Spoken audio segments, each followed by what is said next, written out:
मेरे बच्चे हैं, मैंने उनको खाना तो देना था। मेरे घर में और कोई कफील नहीं है मेरे अलावा। अभी तो तकरीबन 4 या 500 रुपया मैं लेके जाती हूँ। खाना जो सुबह बना के लाती हूँ उसमें से कुछ मैं अपने बच्चों को दे आती हूँ। जो 400-500 यहाँ से लेके जाती हूँ उसमें से कुछ तो खर्च कर लेती हूँ और कुछ रख देती हूँ। जाहिर है मेरा घर रेंट पे है, 7000 उसका किराया, वो भी मैंने देना। यानी कि मुश्किल वक्त है अभी मेरा, मेरी मजबूरी है। मैंने अपने बच्चों को रोटी देनी, किसी ने बाहर से आके, किसी बहन भाई ने नहीं पूछना, किसी ने नहीं आके देनी। मेरी बस इतनी अपील है कि अगर कोई साहिब हैसियत है तो मेरा इतना हो जाए कि मेरे लिए एक जगह बन जाए जिसके ऊपर मैं ये अपना काम शुरू कर सकूँ सही।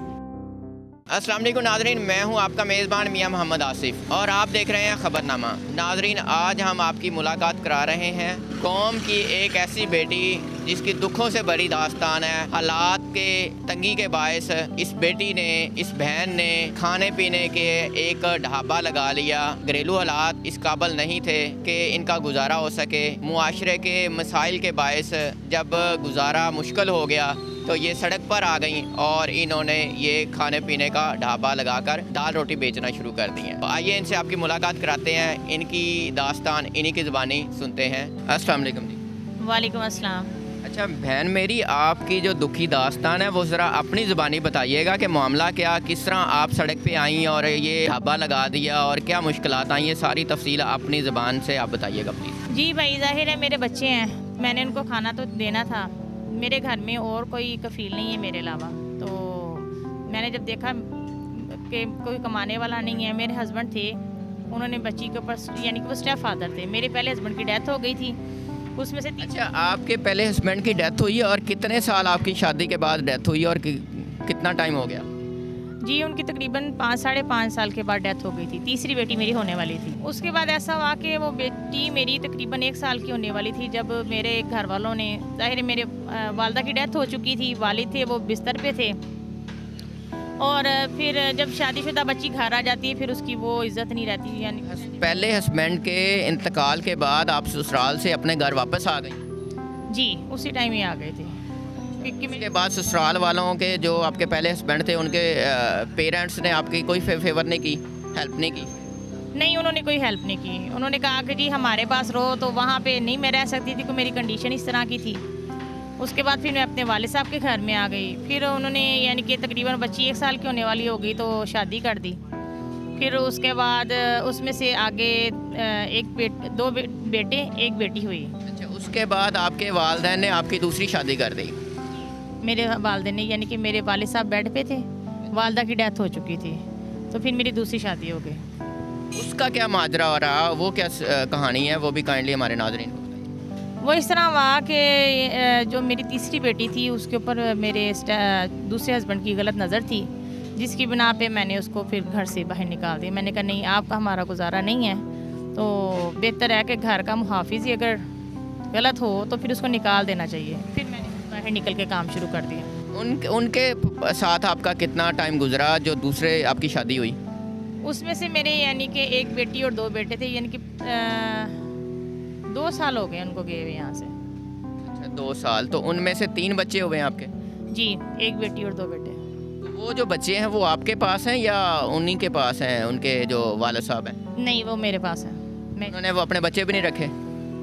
नहीं, वो उसकी मतलब हरकत इस तरह की थी कि उसने रहना कहाँ से था और कहाँ से देना था हमें, वो उसने हमें नहीं दिया।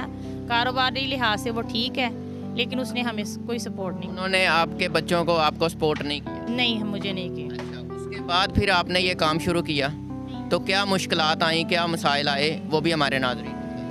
उसके जाने के बाद मैंने, यानी कि लोगों के घरों में भी काम शुरू कर दिया, लेकिन उससे मेरा गुजारा नहीं हो रहा था। फिर तकरीबन 2.5-3 माह पहले मैं इधर से गुजर हुआ, मेरा बच्चा बीमार था, मैंने हॉस्पिटल में चेकअप करवाना था। फिर मैंने अपने भाई से मशवरा किया, मैंने कहा क्यों ना हम इस तरह करें कि यहाँ पे घर का खाना बेचना शुरू कर दें। फिर वो घर का खाना बेचना शुरू कर दिया। हफ्ता 10 दिन तो लोगों को नहीं समझ आई, खाना वापस जाना शुरू हो गया। लेकिन अब अल्लाह का शुक्र है कि बेहतर हो गया। जहाँ बच्चे 2-2 दिन भूखे रहते हैं, पेट भर के रोटी खा लेते हैं कम अज़ कम। अच्छा, अभी इससे आपका कितना आ जाता है, कितना अर्न कर लेती हैं और किस तरह गुजारा हो रहा है? अभी तो तकरीबन 4 या 500 रुपया मैं लेके जाती हूँ और इतना ही मेरा भाई लेके जाता है। 400-500 रुपये आप रोज़ाना यहाँ से कमा रही हैं, तो 400-500 में कैसे आपका गुजारा होता है? बस ये है कि खाना जो सुबह बना के लाती हूँ उसमें से कुछ मैं अपने बच्चों को दे आती हूँ, और जो 400-500 यहाँ से लेके जाती हूँ उसमें से कुछ तो खर्च कर लेती हूँ और कुछ रख देती हूँ। ज़ाहिर है मेरा घर रेंट पे है, 7,000 उसका किराया है, वो भी मैंने देना, यानी कि मुश्किल वक्त है अभी मेरा, लेकिन पहले से अल्लाह का शुक्र है कि पहले से काफ़ी बेहतर है। मेरी बहन ये बताइएगा कि आपने कभी सोचा था कि इस तरह की मुश्किलात आएंगी और इस तरह की ज़िंदगी में मसाइल पैदा होंगे? नहीं भाई, मैंने कभी नहीं सोचा था। कौन औरत है जो कहती है कि मैं रोड के ऊपर बैठ के काम करूँ? हर औरत का ये ख्वाब होता है कि मैं अपने घर में अपने बच्चों के साथ, अपने शोहर के साथ अच्छे तरीके से रहूँ।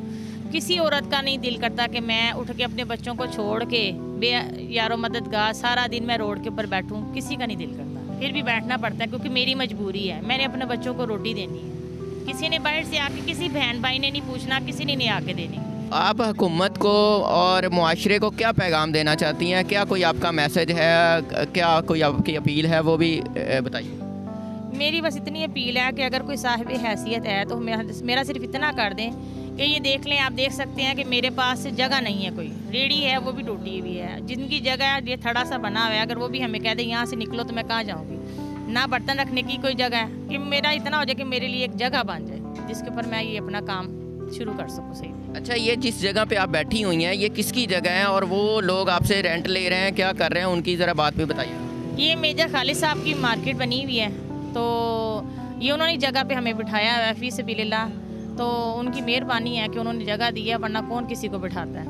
उन्होंने ही हमें बिठाया है और इससे हमारा कोई रेंट नहीं ले रहे। अच्छा, वो आपसे इसका किराया नहीं लेते, फ्री बिठाया हुआ है? जी, उन्होंने फ्री बिठाया हुआ हमें। जी नाज़रीन, ये हम कौम की बेटी है, हमारी बहन है। आपने इनकी दुखी दास्तान सुनी कि इनके पहले हस्बैंड की डेथ हो गई, उसके बाद मसाइल आने पर इन्होंने परेशानी के दिन गुजारे और उसके बाद इनके वालिदैन ने सोचा कि बेटी की दोबारा शादी कर दें ताकि इनके दिन अच्छे आ सकें। लेकिन दोबारा शादी करने के बावजूद पहले से ज़्यादा दुख बर्दाश्त करने पड़े, जिसके बाद इन्होंने नए हस्बैंड की हरकत और जो उन्होंने इनकी बेटी पे बुरी नज़र रखी, इन्होंने फिर उसे छुटकारा हासिल किया और अब ये इनकी सिचुएशन है कि किराए के घर में रहती हैं, 500 रुपया रोज़ाना का कमाती हैं और पाँच बच्चे हैं, उनका गुजारा करना इतना मुश्किल है। तो नाज़रीन, ये हमारी कौम से, हुक्मरानों से इन बहन की अपील है कि वो इनकी हेल्प करें और इनकी जो हो सके मदद करें। ये मुआशरे के लिए, हमारे लिए